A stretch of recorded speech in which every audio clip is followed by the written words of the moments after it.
Hey, I am Abhishek and welcome to my channel. During last 2 to 3 days, I was little bit busy in my work, so I couldn't make the video. Therefore, what we will do today, मैं थोड़ा आपको ज़्यादा पढ़ाऊँगा. But before going to start, I want to tell you one thing कि in board exam, what is more important? You have to know your concepts very well. That's very more important. But apart from that, getting good marks is also important. वो बोलने वाली बात है कि marks बहुत matter नहीं करता है, बट मार्क्स तो आपको चाहिए ही, but understanding is more important as per my perspective. तो टेंथ के सभी लेक्चर्स में मैं आपको क्या, जैसे ये लाइट चैप्टर है, what I will do you, I will tell you the entire syllabus which you have to focus more, जिससे कि आपको अंडरस्टैंडिंग भी बढ़ेगा और आपको मार्क्स भी अच्छे आएंगे. तो इस चैप्टर से हम लोग क्या करेंगे, आपको मैं सिलेबस बताऊंगा, आप सिलेबस के अकॉर्डिंग पढ़ो, बट थोड़ा डेप्थ में पढ़ो ताकि आपको आगे भी प्रॉब्लम ना आए. तो let's start the video today. In this video, first we will finish 2 or 3 things which we have left in my first lecture. If you haven't watched yet, kindly go to my lecture number 1 because it was very interesting. I told you about the electromagnetic spectrum which was very important for understanding view. तो आपको वो चीज़ अभी देखो, आप वहाँ से इसके बाद ये लेक्चर्स को देखो. तो 3 बातें रह गई थी वहाँ पे. I left 3 things there. First, how do we see any object. Second, how do we see different colours. And third, how light behaves as a wave and as a particle. Therefore, first we will finish all these 3 topics. Then I will tell you the syllabus, and after that we will go further. Let's start today. It's very simple. थोड़ा सा ये आसान चीज़ है, तो ताकि मेरे सभी आपको लेक्चर्स में थोड़ा माइंड हैवी होता होगा. From here you will get some ease. काफ़ी आसान चीज़ें हैं, 7th क्लास के बच्चे को भी समझ में आएगा. फर्स्ट थिंग कि हम लोग किसी भी ऑब्जेक्ट को कैसे देख देख पाते, how do we see any object. For example, see here there is a room. There is a room here. इस रूम के अंदर क्या क्या चीज़ें हैं, चेयर है, टेबल है और एक बल्ब है. तो अभी क्या है कि आप व्हेन लाइट इज ऑन, जब बल्ब ऑन है तो आप चेयर को भी देख पाते हो, वो बल्ब के भी को भी देख पाते हो और टेबल को भी देख पाते हो. तो इसका रीजन क्या होता है. और आप क्या करो, इसके बाद लाइट को ऑफ कर दो. जब आप लाइट ऑफ कर दोगे तो ना लाइट को देख पाओगे, ना चेयर को देख पाओगे, ना टेबल को देख पाओगे. तो if a question is how do we see any object, आप क्या बोलोगे, अपनी आंखों से देखते हैं, आईज. आईज है तो आप किसी चीज को देख रहे हो. Therefore eyes are necessary, of course eyes are necessary. But आपको पता है कि जैसे ही मैंने लाइट के सोर्स को ऑफ किया, ना मैं लाइट के सोर्स को देख पाया, ना उस चेयर को देख पाया, ना टेबल को देख पाया. तो it means that eyes are necessary, but apart from eye one more thing is necessary by which we see any object. Clear है. तो द थिंग इज कि जैसे कि आपने इस लाइट को देखा, वो लाइट का देखने के लिए क्या है कि लाइट से जो भी रेज आ रही है वो डायरेक्टली आपको आईज को आई, तो आपने उसको देख लिया. बट चेयर के थ्रू, क्या चेयर का अपना कुछ लाइट, वो खुद लाइट कुछ इमिट नहीं करता है. वो क्या हो रहा है, जब ये सोर्स का लाइट चेयर पे पड़ेगा और चेयर से रिफ्लेक्ट होकर आपकी आईज पे पड़ेगा, तब जाके आप उस चेयर को देख पाओगे.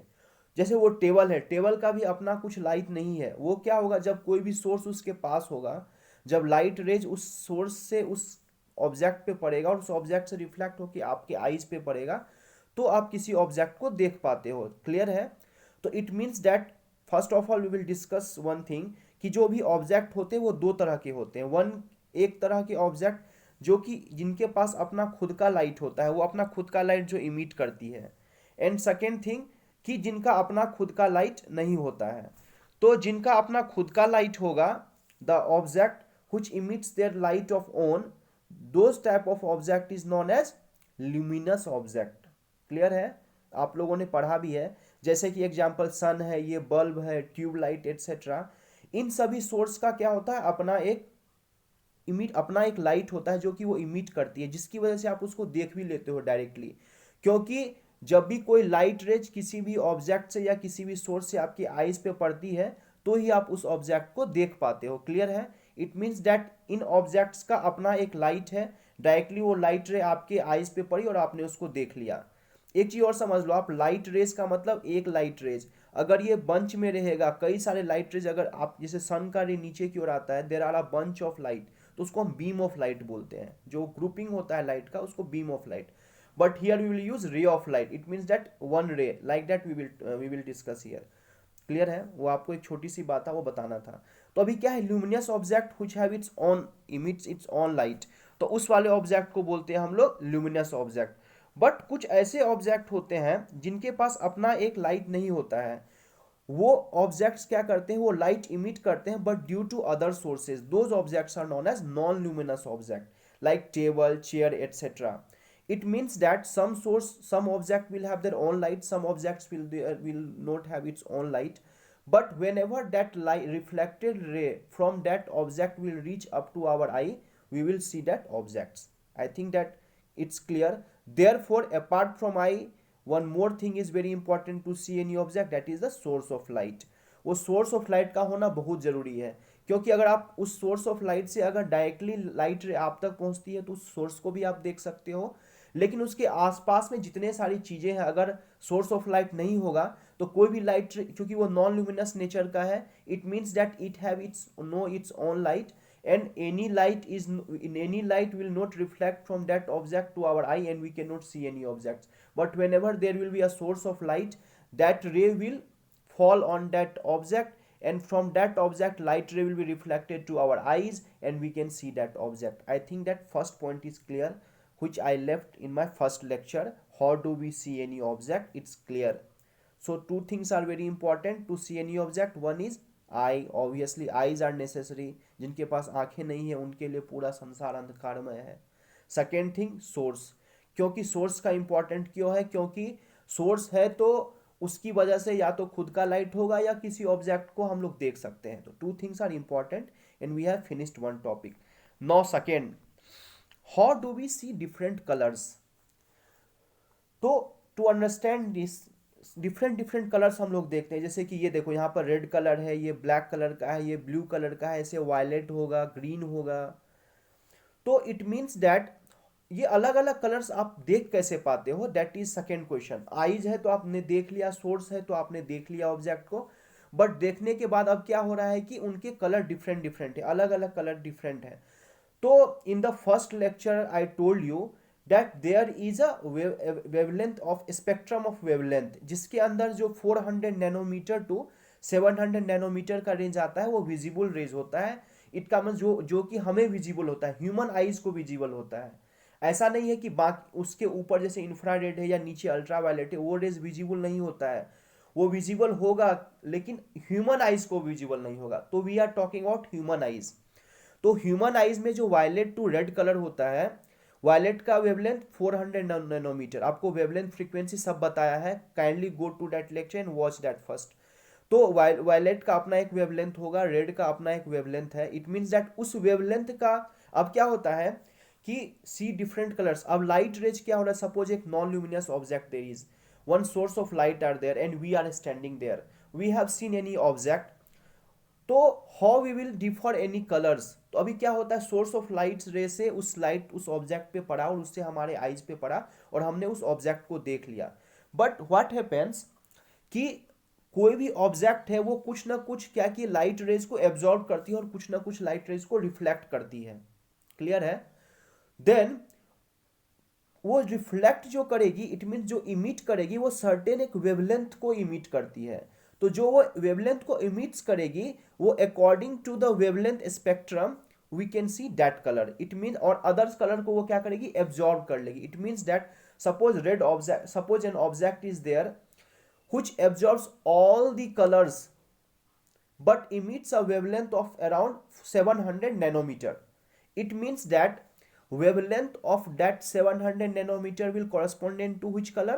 Red color. It means that that object will be visible in red color. Suppose violet we have, violet has range of around 400 nanometer. It means that if any object which will absorbs all the wavelength but emits a wavelength of around 400 nanometer, we will see that object as violet. Clear है? कोई भी object है वो एक wavelength को emit करेगी, light rays पड़ने उसके ऊपर जब लाइट रेज पड़ेगी वो एक सर्टेन वेवलेंथ को इमिट करेगी, and that emitting wavelength will be correspondent to a to a wavelength to a colour which we have studied. Visible spectrum जो है वायलेट टू रेड, विबजियोर, और it can be a combination, I will tell you more about it, कि combination of colours भी होते हैं कई बार कि, but आपको एक पर्टिकुलर अगर कलर्स को अगर देखना हो, इट मीन्स दैट वो पर्टिकुलर वेवलेंथ वहाँ किसी भी ऑब्जेक्ट से इमिट होगी और आप उस कलर को देख पाओगे। I think it's clear. But इसमें वन थिंग इज इंपॉर्टेंट कि ये ब्लैक और वाइट ये तो स्पेक्ट्रम में आता ही नहीं है। तो इसका क्या मतलब है? It means that white and black colours का क्या डिफरेंस होता है कि इसका अपना एक सर्टेन वेवलेंथ नहीं होता है। This white and black colour has no any specific wavelength. But क्या होता है कि व्हाइट कलर आपको तब दिखेगा जब वो ऑलमोस्ट सभी कलर को रिफ्लेक्ट कर दे। It means that it cannot absorb the all wavelengths but it emits all the wavelength together, तो आपको वो व्हाइट दिखता है। लेकिन ब्लैक दिखने का मतलब, ब्लैक का मतलब ऑलमोस्ट डार्क, जब आप लाइट नहीं भी रहेगा तो आपको रूम ब्लैक दिखेगा। It means that no light is there, it means that complete darkness, it means that it has tendency to absorb all the colors and it cannot emit any wavelength of color, that's why it is shown, it is seen black। Clear है? White colour में क्या होता है, वो सभी colour को reflect करता है, किसी भी कलर को एब्जॉर्ब नहीं करता है। ब्लैक कलर में वो सभी कलर्स को एब्जॉर्ब कर लेता है और किसी भी वेवलेंथ को इमिट नहीं कर पाता है। That's why we see any object black colour, और even in without any source of light black colour is there, without, it means that no colour, सब सिंपली आप समझो नो कलर। इसका मतलब क्या होता है कि आपने ये समझ गया कि कोई भी एक वेवलेंथ को इमिट करेगा और वो correspondence to whichever colour we can see that colours. But in our eyes, जब आपको ह्यूमन आई पढ़ाऊंगा, there are two sensitive cells, one is rod and one is cone. Rod और cone जो होते हैं वो सेंसिटिव होते हैं, बट रॉड जो होता है वो लाइट मीन्स डिफरेंट कलर के लिए सेंसिटिविटी उसकी नहीं होती है, इसके बारे में मैं आपको बताऊंगा। जो आपको कोन सेल्स होते हैं वो एक लाइट, वो क्या होते हैं, कलर सेंसिटिव होते हैं। तो कोन जो होता है किसी भी ह्यूमन बींग हो गया या एनिमल्स हो गया, उसके अंदर उसके वेराइटीज डिफरेंट डिफरेंट्स होते हैं। मेनली ह्यूमन आइज के अंदर में तीन तरह के कोन सेल्स होते हैं, that is S, M and L. S means small, M means medium, L is long. कौन सा स्मॉल, कौन सा मीडियम, कौन सा long, it's correspondent to wavelength. It means क्या, जो एस टाइप के कोन सेल्स होंगे ह्यूमन आई में, वो क्या करते हैं, स्मॉल वेवलेंथ के लाइट को परसेप्शन उनका होता है स्मॉल वेवलेंथ के लिए। तो 400 टू 700 नैनोमीटर के रेंज में ह्यूमन आइज देख पाती है, बट उसका भी बायफर्केशन है, क्योंकि हमारे आइज के अंदर ही ये सेल्स पाए जाते हैं जो कि सर्टेन वेवलेंथ के कलर के लिए परसेप्शन होता है उनका। It means that suppose small wavelength के लिए परसेप्शन एस कोन सेल्स का होगा, फिर मीडियम वेवलेंथ, फिर लार्ज वेवलेंथ। लार्ज वेवलेंथ का मतलब हो गया longer wavelength. Longer means around 700 nanometre, 600 nanometre, 560 nanometres. तो ये सभी वेवलेंथ के पर्टिकुलर के लिए सेंसिटिव हमारे ह्यूमन आई में कौन से सेल्स होंगे, L type of cone cells होंगे। तो जो ह्यूमन आइज होते हैं तो उसके अंदर तीन तरह के कोन सेल्स पाए जाते हैं। बट आप अगर एग्जांपल ले लो डॉग का, उसके अंदर टू टाइप्स के ही कोन सेल्स होते हैं। इसकी वजह से क्या होता है, उनको रेड कलर है कि ग्रीन कलर है डिफरेंस ही नहीं मालूम चलता है इतना। जैसे कि बटरफ्लाई का एग्जांपल, उसके अंदर 4 टाइप्स के सेल होते हैं जो कि इंफ्रारेड तक को भी देख लेते हैं। That's why in the starting I told you कि वो visible spectrum is for human eyes only, क्योंकि हमारे आइज में तीन तरह के कोन सेल्स होते हैं और वो विजिबल स्पेक्ट्रम हमारे लिए सिर्फ होता है। जैसे कि आप साउंड में भी पढ़ोगे कि जो हमारी ह्यूमन आई का जो हियरिंग कैपेसिटी होता है उससे ज़्यादा डॉग्स का होता है, बैट्स का होता है। तो उसी तरह से कलर को भी देखने के लिए जो ह्यूमन आइज का कैपेबिलिटीज है उससे ज़्यादा बटरफ्लाई का कैपेबिलिटी है। और भी एक ऐसा एनिमल्स है जिसके अंदर 12 टाइप्स ऑफ कोन सेल्स के होते हैं, मेरे को नाम नहीं याद आ रहा है, बट 12 टाइप्स के कोन सेल्स है, वो सबसे ज़्यादा कलर्स को के प्रति वो सेंसिटिव होते हैं। तो it means that it's clear, वो इसमें विजिबल के अलावा वो कई तरह के से अदर टाइप्स के भी स्पेक्ट्रम को, वेव स्पेक्ट्रम को भी वो देख सकते हैं।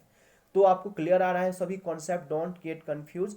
सबसे पहला क्या है कि एक विजिबल स्पेक्ट्रम है। सबसे पहले आप किसी भी ऑब्जेक्ट को कैसे देखोगे, तो एक सोर्स की जरूरत होती है और एक ह्यूमन आई की एक आईज की जरूरत होती है। हमारे आईज में कौन सेल्स होते हैं, 3 टाइप्स ऑफ कौन सेल्स होते हैं, आपको यहीं तक अपने सिलेबस को रखना है। 3 टाइप्स ऑफ कौन सेल्स होते हैं जिसकी वजह से आप अलग अलग कलर्स को देख पाते हो। व्हाइट कलर का फंडा, ब्लैक कलर का फंडा, कोई भी कलर क्यों देख रहे हो, क्योंकि उसका एक सर्टेन वेवलेंथ को इमिट करता है which corresponds to a fixed color. That's why we can see any object. I think that it's clear. Now third thing, two things we have finished.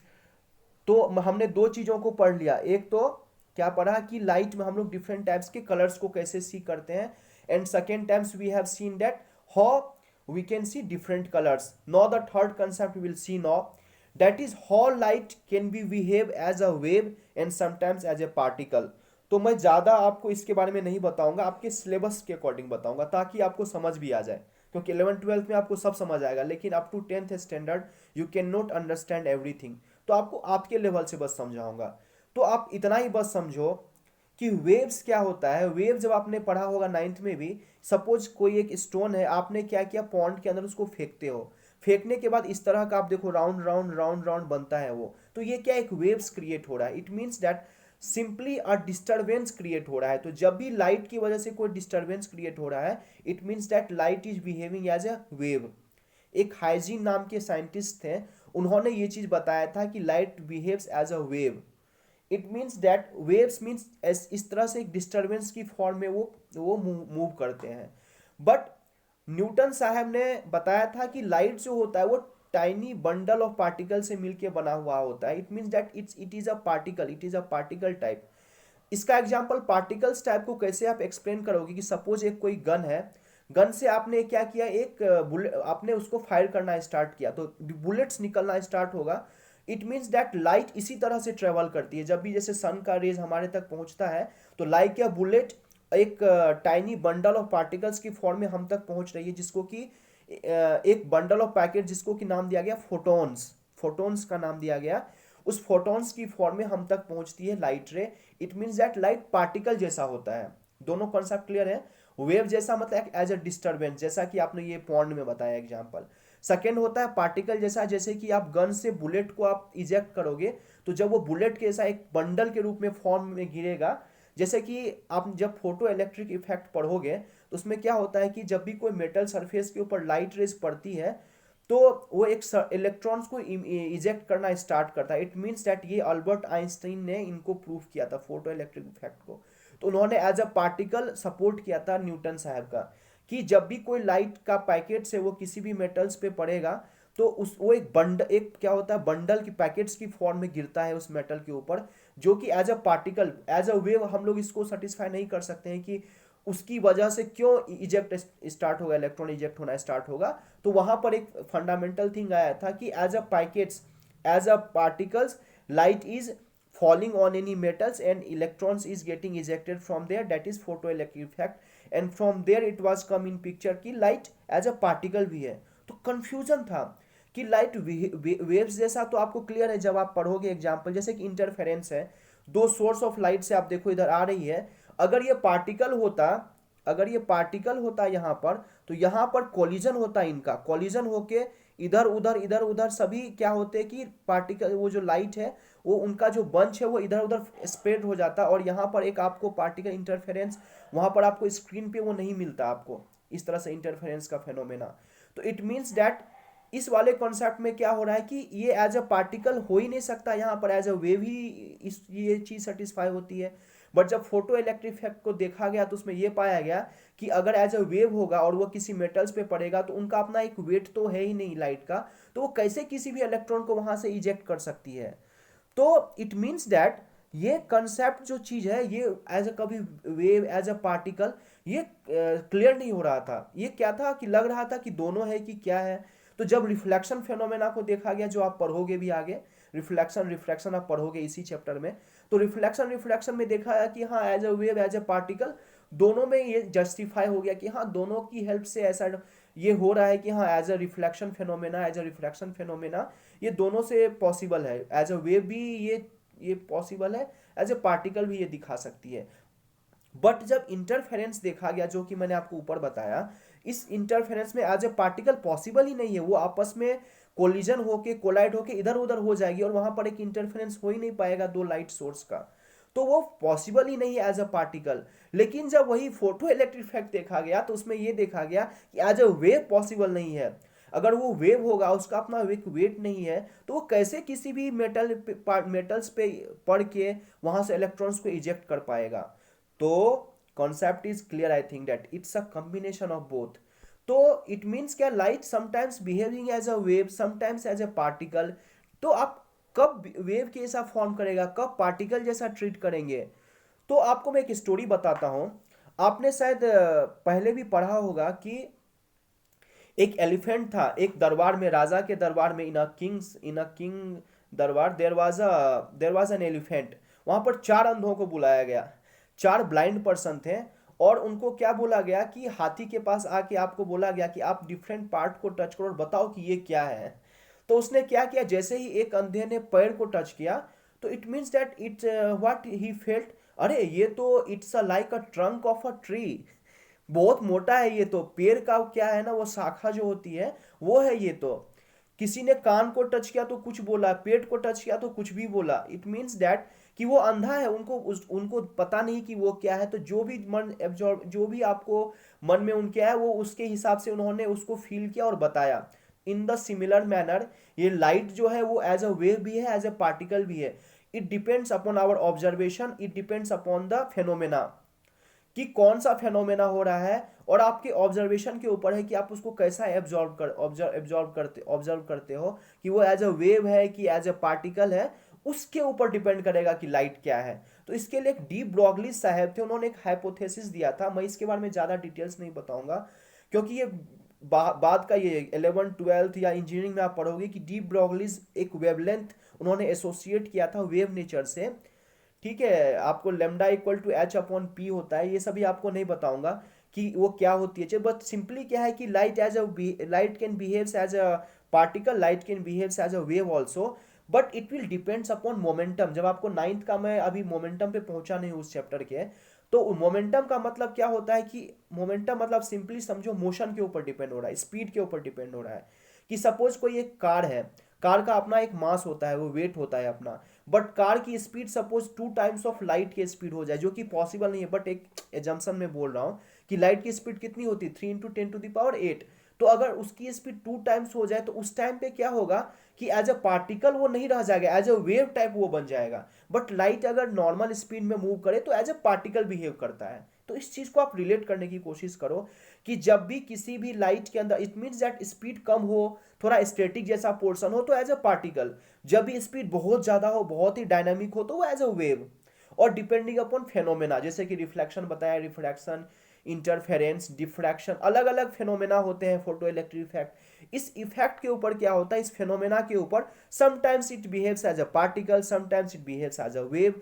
अगर स्पीड बहुत ज़्यादा है, काफ़ी हैवी है, light अगर ट्रेवल कर रही है, स्पीड हैवी स्पीड से ट्रेवल हो रही है, और किसी भी हैवी स्पीड से उस पर गिर रही है, तो वो क्या होता है कि वो कोई भी object as a wave phenomena behave करने लग जाएगा।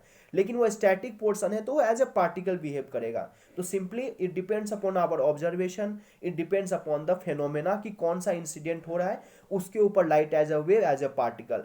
Don't try to understand a lot. 10th के सिलेबस में आपको कुछ भी इतना ज़्यादा अंडरस्टैंड नहीं करना है, सिंपली समझना है कि light can behave as a wave, can behave as a particle, depending upon the phenomena. और आपको रिफ्लेक्शन, रिफ्रैक्शन, फोटो इफेक्ट का आपको एग्जाम्पल दे देना है, दैट्स इट। अब ज़्यादा मत समझो।